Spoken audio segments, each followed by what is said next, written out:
The real constitution is a collective experience. It is not a set of words set on a piece of paper. That is why countries and nations like the UK do not have a written constitution. Like New Zealand, I believe like Saudi Arabia, like Israel.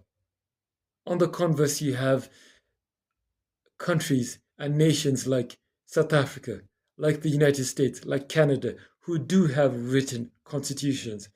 All of these have constitutions, whether written or unwritten. Therefore, the constitution is not simply a, a document that you may have in your hand, that then represents our ideals. No, it is about the shared lived experience of every person within the territories of this particular state of Kenya. To that extent, what we should be seeking to understand is that we are not fighting simply for this document, but we are fighting for the lived shared experience that we have as everybody who is resident in these particular boundaries that we call Kenya. We should look at what it means to actually thrive, for every Kenyan to thrive within these borders, including if that means that thriving requires new endeavors and new rights and new responsibilities that were wrongly left out, wrongly omitted, or accidentally left out from the document that is set before us called the Constitution 2010.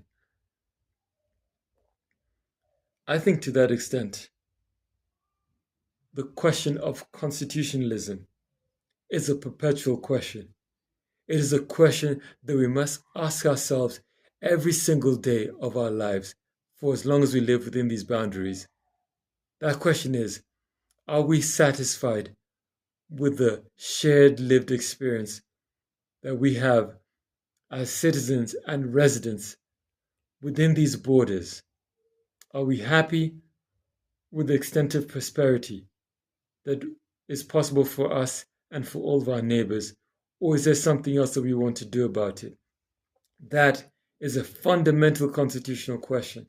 That is a question that never changes, and that is the question by which we can seek to amend that 2010 document or to keep it intact in its current form.